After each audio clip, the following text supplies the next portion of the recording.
Brought to you by Agilus Diagnostics.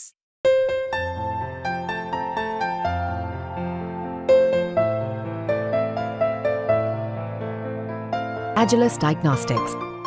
Kaij विधानसभा मतदारसंघामध्ये उमेदवारीवरून आता सध्या जोरदार चर्चा आपल्याला पाहायला मिळत आहेत। मात्र केज विधानसभा मतदारसंघ हा राखीव असल्यामुळे नेमकं या मतदारसंघामध्ये महायुती होणार का की महाविकास आघाडीमध्ये कुठला उमेदवार असणार आहे याबाबत अशा अनेक चर्चा आपण पाहतो।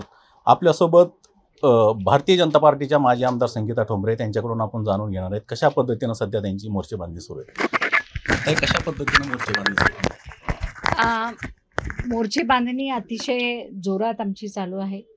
माझ्या केज विधानसभा मतदारसंघामध्ये 207 गावं आहेत आणि 207 गावांमध्ये आम्ही सगळा जनसंपर्क आमचे सगळे प्रमुख पदाधिकाऱ्यांच्या सोबत पूर्ण ताकदीने करण्याचं ठरवलेलं आहे आणि त्या अनुषंगाने आम्ही पूर्ण ताकद लावून सगळीकडे प्रत्येक खेडोपाडे फिरत आहोत।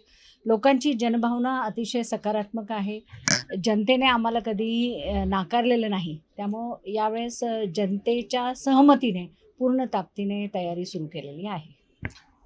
एकंदरीत सध्या केज विधानसभा मतदारसंघामध्ये एकही उमेदवार किंवा कुठलाही कॅन्डिडेट आणखीन सक्रिय नाही किंवा आणखी कोणाला उमेदवारी देण्यात आलेली नाही। मात्र आपण मागील बऱ्याच दिवसापासून आपण खूप सक्रिय आहेत, जवळजवळ पूर्ण मतदारसंघ हा पिंजून काढलेला आहे। नाही, माझा पहिल्यापासूनच काम करण्याची पद्धतमध्ये लोकांमध्ये सहभाग किंवा लोकांमध्ये सहभागी होऊन एखाद्या निवडणुकीला सामोरे जायचं असं आम्ही आदरणीय साहेबांच्या नेतृत्वामध्ये, पंकजाताईंच्या नेतृत्वामध्ये असे शिकलेलो आहोत। त्यामुळे आम्ही लोकांच्या समस्यांमध्ये त्यांच्याबरोबर राहतो आणि त्यांच्या समस्या घेऊनच निवडणुकीला सामोरे जातो आणि तीच पद्धत राहील। जनकल्याणचा आम्ही एवढा यशस्वी कार्यक्रम केला ज्याच्यामध्ये जवळजवळ 80,000 लाभार्थी आम्ही त्यावेळेला तयार केले। त्यावेळेला सुद्धा प्रत्येक गावोगावी आम्ही लोकांच्या योजना तळागाळापर्यंत अधिकाऱ्यांसह पोहोचवण्याचा प्रयत्न केला।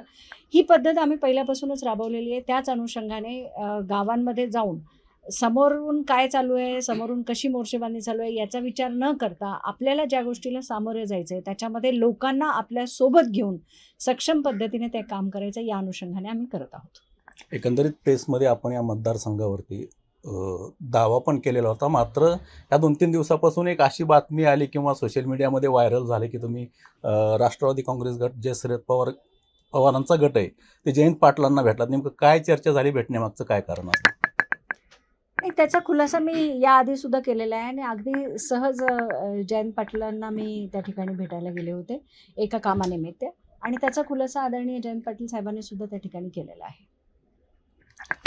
तर ह्या होत्या केज विधानसभा मतदारसंघाच्या माजी आमदार संगीता ठोंबरे आणि ज्या 2-3 दिवसापासून ज्या चर्चा होत्या की राष्ट्रवादी गटामध्ये ज्या माजी आमदार आणि भारतीय जनता पार्टीच्या संगीता ठोंबरे या भेटायला गेल्या होत्या, नेमकं त्यांच्यात चर्चा काय झाली? मात्र त्यांनी असं सांगितलेलं आहे की ते जयंत पाटील यांनीच तो खुलासा केलेला आहे। रोहिदास हातागळे, मुंबई तक, अंबाजोगाई बीड।